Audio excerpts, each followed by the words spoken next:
کا قتل۔ یہ سلام بن ابی الحقیق جس کی کنیت ابو رافع تھی، یہ بھی انڈر لائن کرو کہ ان کا کنیت ابو رافع تھی، یہود کی ان اکابر مجرمین میں تھا جنہوں نے مسلمانوں کے خلاف مشرکین کو ورغلانے میں بڑھ چڑھ کر حصہ لیا تھا اور مال و رسد سے ان کی امداد کی تھی۔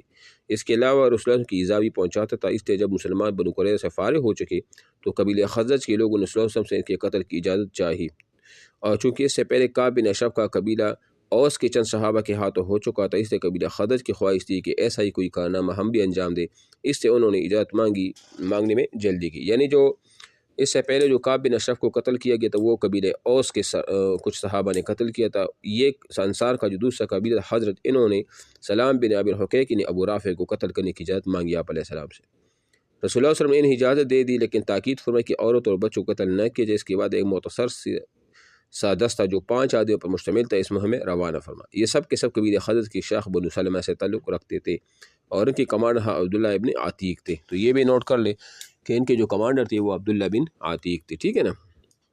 اس جماعت نے سیدھی خیبر کا رخ کیا کیونکہ ابو رافع کا قلعہ وہی تھا۔ جب قریب پہنچے تو سورج غروب ہو چکا تو لوگ اپنے ڈانگر لے کر واپس ہو چکے تھے۔ عبداللہ بن عتیق نے کہا تم لوگ یہیں ٹھہرو، میں جاتا ہوں اور دروازے کے پہرے دار کے ساتھ کوئی لطیف حیلہ اختیار کرتا ہوں، ممکن ہے اندر داخل ہو جاؤں۔ اس کے بعد وہ تشریف لے گئی اور دروازے کے قریب جا کر سر پر کپڑا ڈال کر یوں بیٹھ گئی گویا قضائے حاجت کر رہے ہیں۔ پہرے دار نے زور سے پکار کر کہا آؤ اللہ کی بندی، اگر اندر آنا ہے تو آ جاؤ ورنہ میں دروازہ بند کر کے جا رہا ہوں۔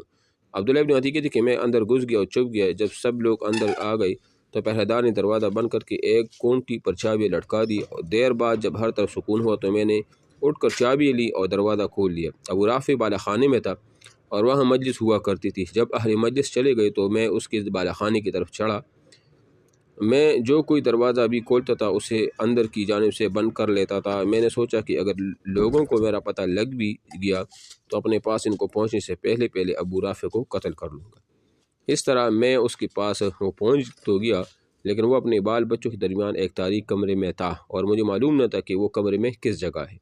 اس لیے میں نے کہا ابو رافع۔ اس نے کہا یہ کون ہے؟ میں نے جٹ آواز کی طرف لپک کر اس پر تلوار کی ایک ضرب لگائی، لیکن میں اس وقت ہڑ پڑایا ہوا تھا، اس سے کچھ نہ کر سکا۔ ادھر اس نے زور کی چیخ ماری، لہذا میں جٹ کر کمرے سے باہر نکل گیا اور ذرا دور ٹہر پھر آ گیا اور آواز بدل کر بولا ابو رافع یہ کیسی آواز تھی؟ اس نے کہا تیری ماں برباد ہو، ایک آدمی نے مجھے ابھی اس کمرے میں تلوار ماری ہے۔ عبداللہ بن عتیق کہتے ہیں کہ اب میں نے ایک اور زوردار ضرب لگائی جس سے وہ خون میں لت پت ہو گیا، لیکن اب بھی اسے قتل نہ کر سکا تھا۔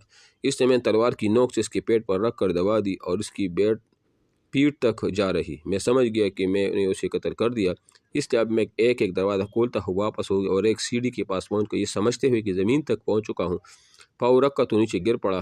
چاندنی رات پنڈلی سرک گئی، میں نے پگڑی سے اسے کس باندھ دیا اور دروازے پر آ کر بیٹھ گیا اور جی میں کہا کہ آج جب تک یہ معلوم نہ ہو جائے کہ میں نے اسے قتل کر لیا ہے یہاں سے نکلوں گا نہیں۔ چنانچہ جب مرغ نے بانگ دی تو موت کی خبر دینے والے قلعے کی فصیل پر چڑھا اور بلند آواز سے پکارا کہ میں اہل حجاز کے تاجر ابو رافع کی موت کی اطلاع دے رہا ہوں۔ اب میں اپنے ساتھیوں کے پاس پہنچ کر کہا بھاگ چلو، اللہ نے ابو رافع کو کیفر کردار تک پہنچا دیا۔ چنانچہ میں نبی اسلام کی خدمت میں حاضر ہوا اور آپ سے وہی واقعہ بیان کیا تو آپ نے فرمایا اپنا پاؤں پہ لاؤ۔ میں نے اپنا پاؤں پہ لایا، آپ نے اس پر اپنے دست مبارک پیرا اور ایسا لگا کہ کوئی تکلیف دی ہی نہیں، ٹھیک ہے۔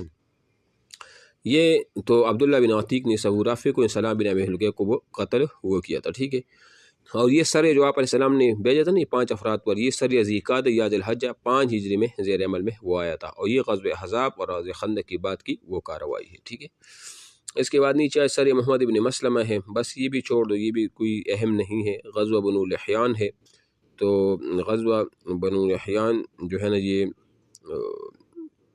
یہ بھی سریہ غمر ہے، سریہ ذوالقصہ ہے، یہ سریہ جموم ہے، سریہ عیس ہے، یہ بہت سے سرائے ہیں نا، لیکن ہم نے اس کو پڑھنا وہ نہیں ہے، ٹھیک ہے نا۔